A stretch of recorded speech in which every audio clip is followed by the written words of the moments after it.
let's start with my top 10 teams in the country as I see them right now. And at number 10, like the committee, I value Northwestern and what they're doing. That win was a huge win against Wisconsin. I love what their defense does. They play with great effort. They're sound schematically. They don't give up the big plays, and they tackle extremely well. So Pat Fitzgerald, again, has a great team there at Northwestern, and it looks like if they can continue on that path, that they'll face Ohio State from that other division in the Big Ten championship game. At number 9, I've got Oklahoma up there. Listen, Oklahoma with 2 losses, I understand that looks bad putting them in the top 10. I think if you give it some context about who's on the field and who wasn't on the field, in particular early in the season, they're a different team with Ramondre Stevenson, that running back, and Ronnie Perkins in the defensive front 7. So this team now is playing as good a football as really anybody out there, maybe minus Alabama. And so I included them in my top 10. They're my best 2-loss team. Cincinnati at number 8, 8-0. Really love what Cincinnati is doing. And by a hair, I got BYU over Cincinnati. I just think that they're more dominant. Granted, their schedule has not been as good. We'll talk with Kalani Sitake coming up, the head coach of the BYU Cougars.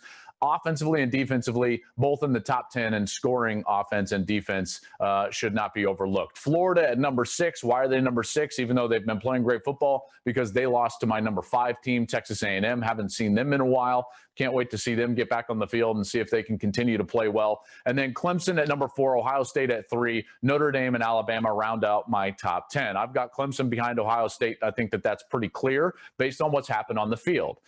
Again, these rankings aren't necessarily who I would favor in games this weekend. There's got to be a combination of the eye test, what I think a team is on the field, and what they've earned to this point. So this is the way that I see them in the top 10.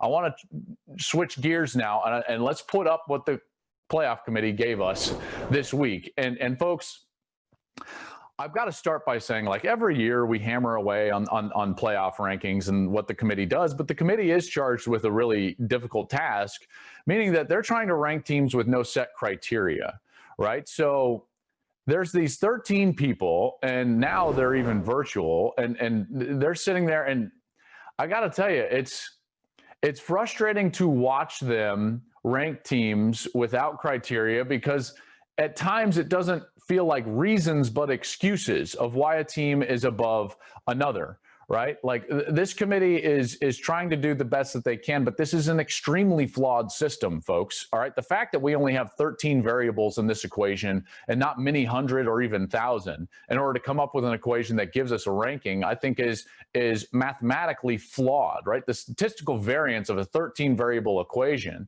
and each statistical variance of each variable is way greater than if you provide more inputs. We need either more committees, we need to incorporate some computers or other polls in order to water down what I think like are some rogue votes that really impact the rankings. Here's a couple of examples for you. Listen, I think BYU got absolutely jobbed. It's clear that this committee is giving zero respect to BYU.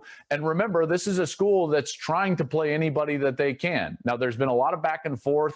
I think that BYU should have agreed right away to play Washington. I don't know if the Pac-12 allowed them to do that or didn't allow them to do that, to play Washington this week, but that game's not going to happen. They desperately need a Power 5 opponent, and you can knock them for not playing a Power 5 opponent, but who are they supposed to get, right? There were stipulations about that the Big 12 only had one opponent. Big 10 was conference only when they first redid their schedule. Pac-12 was conference only. SEC is conference only.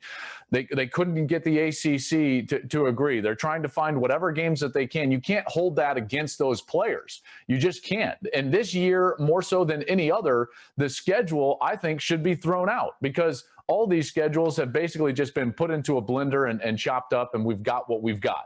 All right. So BYU, I thought, got totally jobbed. And if I was Kalani Sitake, I would be extremely frustrated with what the committee did. I thought that the committee was outright outrageous, putting Georgia in the top 10.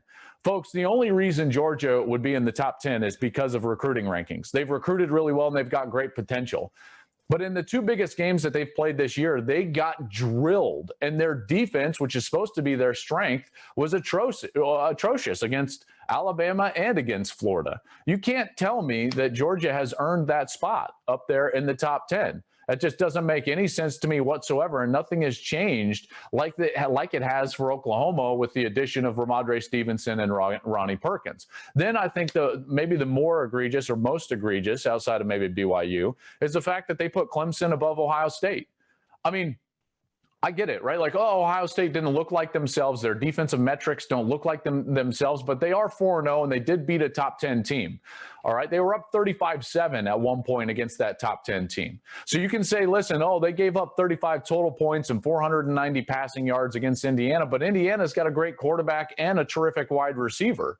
So I'm sorry, we're holding that against Ohio State, and yet Clemson can go out there and get a 6-point win against Boston College and then lose their last game, have a loss, and they're still ranked ahead of Ohio State. I don't understand that. Listen, committee, you've got to do better than this. I understand your job is hard, but you have to do better than this, right? These rankings that were given to us last night were just wrong. They're just flat wrong.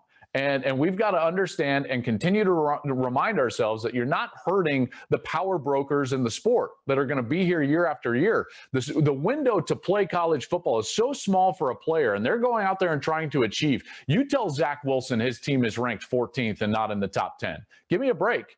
Give me a break. You're hurting the kids more than anything else. So please do your job and do it more accurately. Look at some criteria that's more concrete. Watch the games on film, and please rank teams accordingly. Start your Saturday strong at 10 Eastern with the legendary college football lineup on the Big Noon Kickoff Show. Unbelievable! Big Noon Kickoff on Fox. Hey, thanks for watching. If you enjoy that clip, make sure you click subscribe somewhere down here. From game highlights to exclusive interviews and rankings, we've got everything you need as a college football fan right here. College Football on Fox.